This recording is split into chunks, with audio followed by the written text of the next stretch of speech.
es reiterativo cuando habla nuevamente, esfuérzate y sé muy valiente. Seguramente Dios conoce a cada uno y sabe a veces los temores que nos asaltan, sabe a veces que estamos pensando que no podemos o que no lo lograremos, pero el Señor a través de esta porción bíblica da a entender específicamente que nosotros sí podemos, es decir, ve el potencial que hay, no solamente en Josué, sino en todos y cada uno de nosotros. Hoy nos ha tocado vivir a nosotros este tiempo que considero que es único. ¿Por qué? Porque este tiempo es para ti y para mí. Si no hubiese sido así, nos hubiera dado otro tiempo, tal vez en el pasado o tal vez en un futuro, pero ese es el tiempo que nos ha tocado vivir. Es el tiempo donde hay también problemas, donde hay momentos difíciles, donde hay circunstancias. Sin embargo, el Señor también nos está dando a nosotros a entender que Él está al tanto de lo que nos pasa o que nos sucede. Es decir, en Él hay una comprensión muy grande, muy fuerte. Pero cuando habla otra vez, la palabra solamente, si ustedes lo están mirando ahí en la pantalla, el Señor como que es cuando alguien va a una empresa y sea el de recursos humanos o sea el gerente o subgerente, seguramente va a decir, vamos a dar trabajo solamente que tú produzcas, que tengas el deseo de que esta empresa donde tú vas a trabajar progrese. A veces yo pienso lo mismo, que el Señor le decía a Josué, ok, tú vas a ser el líder, pero sabes que tú tienes que hacer crecer esta empresa. Tú tienes que poner todo tu empeño y tu esfuerzo para que esta empresa realmente esté dando frutos, esté produciendo. Y el caso es que cuando tú miras el versículo que tomamos hace 15 días, solamente esfuérzate y sea valiente, lo habla desde el punto de vista en donde Josué tenía que repartir la tierra que Dios le había dado. Pero aquí hay otro contexto, por eso le pido que usted ponga mucha atención. ¿Por qué es otro contexto? Porque no le está pidiendo a Josué lo mismo, sino que ahora le está pidiendo muy claramente, si usted lo analiza, mire claramente dice, para cuidar de hacer conforme a toda la ley que el siervo Moisés, que dice, te mandó. ¿Sí está claro ahí? En otras palabras, también para leer, también para poner en práctica la palabra de Dios, tenemos que esforzarnos y ser valientes. Tengo yo aquí en mis notas, hice algunas notas, que nadie puede estar por encima de la ley. Nadie puede. Alguien dijo, las leyes se hicieron para abrogarlas. Y yo creo que las leyes no se hicieron para eso. Las leyes se hicieron para regular la conducta de cada uno de nosotros. Como seres humanos hay leyes que regulan nuestros derechos humanos, pero también regulan nuestras responsabilidades, nuestras obligaciones o los límites que realmente tenemos. Cuando el Señor está hablando acerca de este tema que es la ley, lo pone a Josué como algo muy importante, que Josué no se va a regir en sus propias ideas, que tampoco Josué va a interponer sus propios caprichos. ¿Sí? ¿Me explico?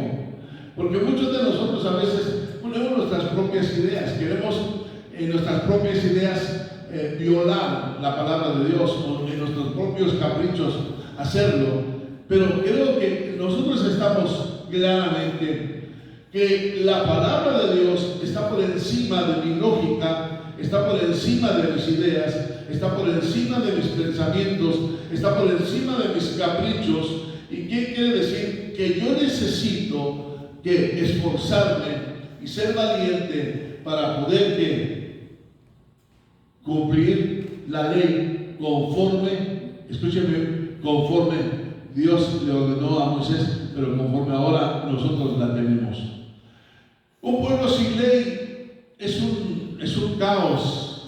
Una persona que vive sin esas normas que de alguna manera establecen para que pueda funcionar, hermanos, es un caos. El caos lo vemos desde el principio, cuando dice la Escritura que los cielos y la tierra estaban totalmente mezclados. Esto era, así lo dice la Escritura, había confusión, había un desorden. El Espíritu de Dios tuvo que venir y poner el orden que realmente se requería. Y esto pasa también en nosotros. Cuando queremos nosotros hacer lo que nosotros deseamos, es aquello que simplemente está en nuestra capacidad. Escuchen, que simplemente está en nuestra capacidad y que no estamos mirando o observando lo que Dios nos está pidiendo. Estoy de acuerdo que a través de esta palabra Dios está animando a Josué a que sea esforzado, oiga, y ponga atención, mucha atención a la palabra de Dios, es decir, a la ley de Dios, la que le ordenó Moisés, la que fue enseñada por Moisés. Las anomalías existen, sí saben que las anomalías existen, saben que la corrupción existe precisamente porque cada quien hace lo que quiere. Y dentro de la palabra de Dios, yo siempre he dicho, si hay una persona que tiene algún problema, yo le recomiendo, haga lo que dice la palabra de Dios. Si usted hace lo contrario, usted va a recibir las consecuencias de sus ideas o de sus decisiones. ¿Sí o no? Sí, sea bueno o sea malo. Lo importante es que el Señor en esta mañana te anima a que no pases por alto la ley de Dios, a que tú te sujetes a lo que dice la palabra de Dios. ¿Cuántos están de acuerdo en eso?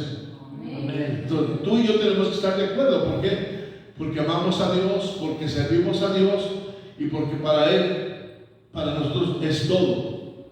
Si no fuera así, entonces yo estaría viviendo, como dije, de una manera anómala, estaría totalmente confundido y equivocado, creyendo que yo tengo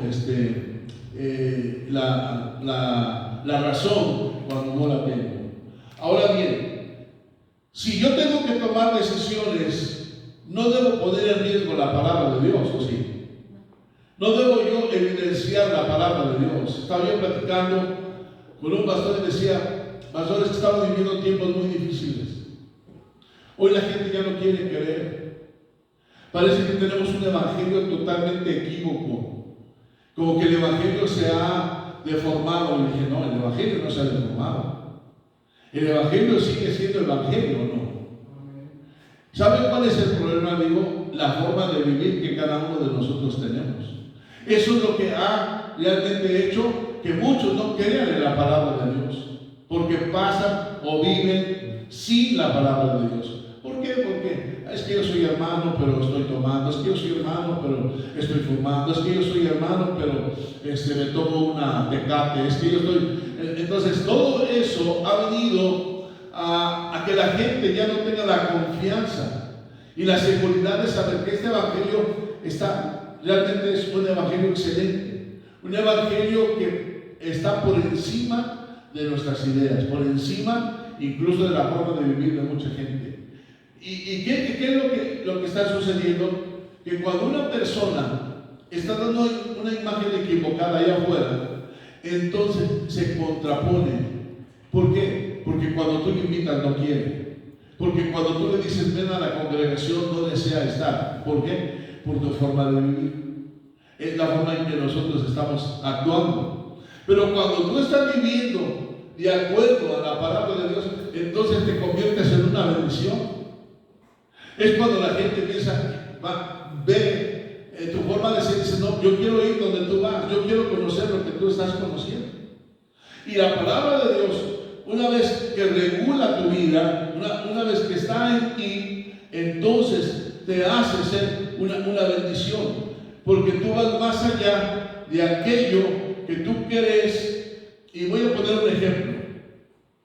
Ustedes recordarán que el Señor hizo un llamado a aquellos que le siguieran, y algunos de ellos que ustedes ya conocen la historia y lo he repetido, muchos se antepusieron al llamado, pretextando que tenía que ir a ver a su papá, el otro que tendría que ir a despedirse. Y yo pregunto, si esa circunstancia surge, yo tengo que mirar mi circunstancia, ver mi circunstancia y violar la palabra de Dios, o debo pasar por alto aquello que realmente yo creo que es un problema, que es una circunstancia, es algo que se antepuso a lo que Dios me está diciendo. ¿Qué tengo que hacer? ¿Sí me escuchan? ¿Qué tienes tú que hacer? Es que, se me presentó un problema económico, se me presentó un problema físico. Eso determina que yo deje de hacer lo que Dios dice que tengo que hacer. Yo creo que no. Pero ¿qué creen? Nosotros siempre estamos tratando de justificar nuestro recorrer, nuestro caminar en las cosas de Dios por detalles, por circunstancias pequeñas, porque para Dios son circunstancias pequeñas. Ya dije, Él tiene el control de todo. Tú solamente tienes que seguirlo y servirlo así como Él te dice que lo hagas. Y amén. ¿Sí o no? Si no, yo les podría decir que todos antepondríamos nuestra lógica y por lógica no saldríamos. Un ejemplo, Abraham saldría de su tierra, de su parentela, sin saber a dónde iría.